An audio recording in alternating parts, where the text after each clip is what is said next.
നല്ല മുല്ലപ്പൂവിന്റെ മണം. രാത്രികാലങ്ങളിൽ കാമദേവനെ വിളിച്ചു വരുത്തുന്ന പൂവാണ് മുല്ലപ്പൂ.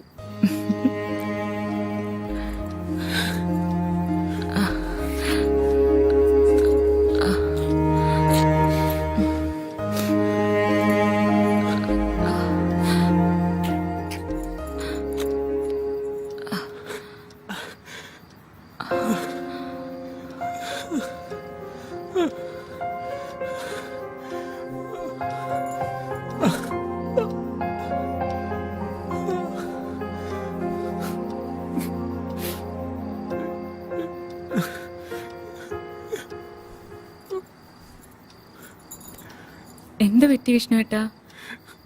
ഒരു തളർച്ച പോലെ. ഹോസ്പിറ്റലിലെങ്ങാനും പോണോ? അതൊന്നും വേണ്ട, വാ നമുക്ക് എടുക്കാം.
ചായ.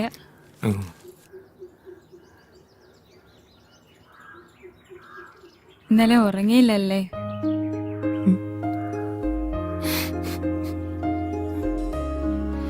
വിഷമിക്കണ്ട കേട്ടോ, ആദ്യം ആയതുകൊണ്ടാകാം.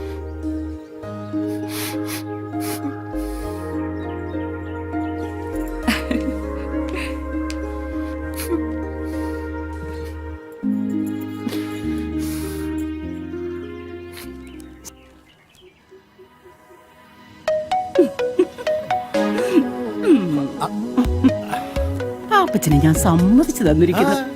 ഒരു കോളേജ് ലെക്ചറായ എന്നെ ആർക്കും വീഴിക്കാൻ പറ്റിയില്ല. ഒരു കുട്ടിയുടെ അഡ്മിഷൻ എന്നും പറഞ്ഞു വന്ന് അപ്പച്ചൻ എന്നെ കീഴടക്കിയില്ലേ? ഇന്ന് നിങ്ങളൊരു വാക്ക് പറഞ്ഞ നാളെ ഞാൻ എന്റെ ഭർത്താവിനെ മക്കളെ ഉപേക്ഷിച്ചിട്ട് പാപ്പച്ചനെ വിവാഹം കഴിക്കും. നീയോ?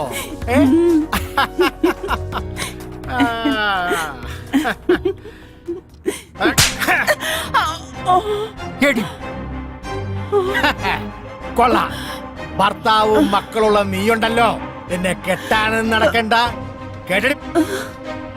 ആരുടെ പുറകെ പോവുകയും വേണ്ട, കേട്ടോടി.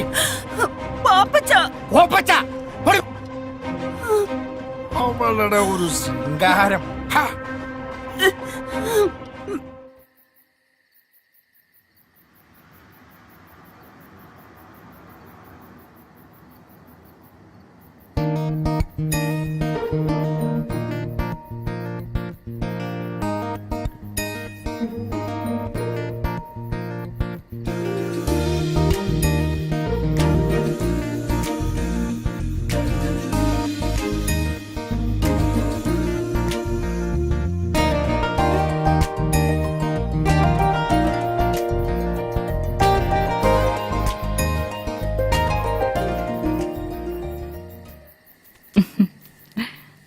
ജയശ്രീക്ക് വായനയൊക്കെ ഉണ്ടോ? ഇത്തിരി വായനയൊക്കെ ഉണ്ട്. വായിക്കാൻ വല്ലതും ഉണ്ടോ എന്ന് അമ്മാവനോട് ചോദിച്ചപ്പോ MDയുടെ നാലുകെട്ടും ചന്തുമേനന്റെ ഇന്ത്യയിലേക്കാ തന്നത്. അമ്മാവന് വായനയും കുറച്ച് ഗ്രന്ഥശേഖരണവും ഉണ്ട്. ആശാൻ അല്പം ശ്ലോക എഴുത്തും കൂടി ഉണ്ട്. അമ്മാവന് കവിത എഴുത്തുണ്ടോ? പിന്നെ ഉറപ്പായിട്ടുണ്ട്. വല്ലതും പ്രസിദ്ധീകരിച്ചിട്ടുണ്ടോ? എവിടെന്ന്? അങ്ങനെ ഡയറിയിൽ ചുമ്മാ എഴുതിക്കൂട്ടും, അത്ര തന്നെ. ബാക്കി കഥകളൊക്കെ നമുക്ക് നാളെ സംസാരിക്കാം.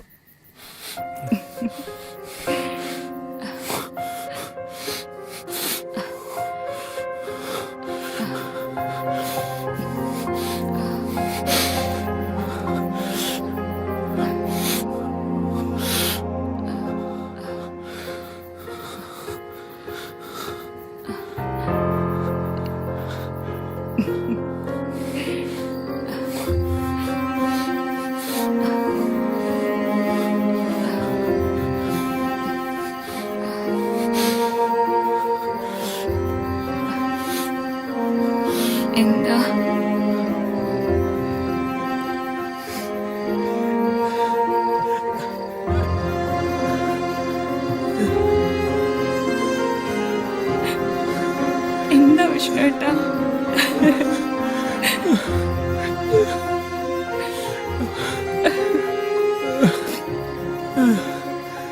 വയ്യ. ശരീരം തളരുന്ന പോലെ.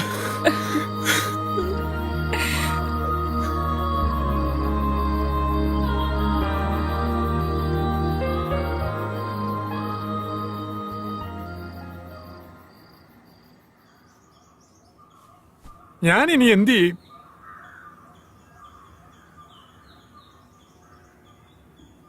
അവളുടെ മുഖത്ത് നോക്കാൻ എനിക്ക് ഭയം തോന്നുന്നു. എന്തോ നഷ്ടപ്പെട്ടതുപോലെ, എല്ലാം കൈവിട്ടതുപോലെ. എടാ നീ ഇങ്ങനെ നിരാശനായാലോ? പറഞ്ഞത് നോക്കിയാ പരിഹാരമുണ്ട്. നേരോ? എടാ വയാഗ്ര പോലുള്ള ഇംഗ്ലീഷ് മരുന്നുകൾ കഴിച്ചാൽ സൈഡ് എഫക്റ്റ് ഉണ്ടാവും. അതുകൊണ്ട് നമുക്ക് ആയുർവേദം കഴിച്ചാലോ? അതാവുമ്പോ സൈഡ് എഫക്റ്റ് ഇല്ലല്ലോ. അതിന് പറ്റിയൊരു വൈദ്യനുണ്ട്, ഒന്ന് ട്രൈ ചെയ്തല്ലോ. അയാൾ എവിടെയുണ്ട്? അത് കോട്ടയത്തിനടുത്ത് ചൂട്ടുവേലി എന്നൊരു ഗ്രാമത്തിൽ. ചൂട്ടുവേലിയോ? എടാ അവിടെയാണ് പഴയ സിനിമാ നടൻ ജോസ് പ്രകാശ് ജനിച്ചു വളർന്നത്. ആ വൈദ്യന്റെ പേര് P.A. ശാന്താമണി. ഈ കാര്യത്തിലൊക്കെ പുള്ളി ബെസ്റ്റാ. എങ്കിൽ നമുക്ക് ഇപ്പൊ തന്നെ അങ്ങോട്ട് പോവാം. എന്നാ പോ.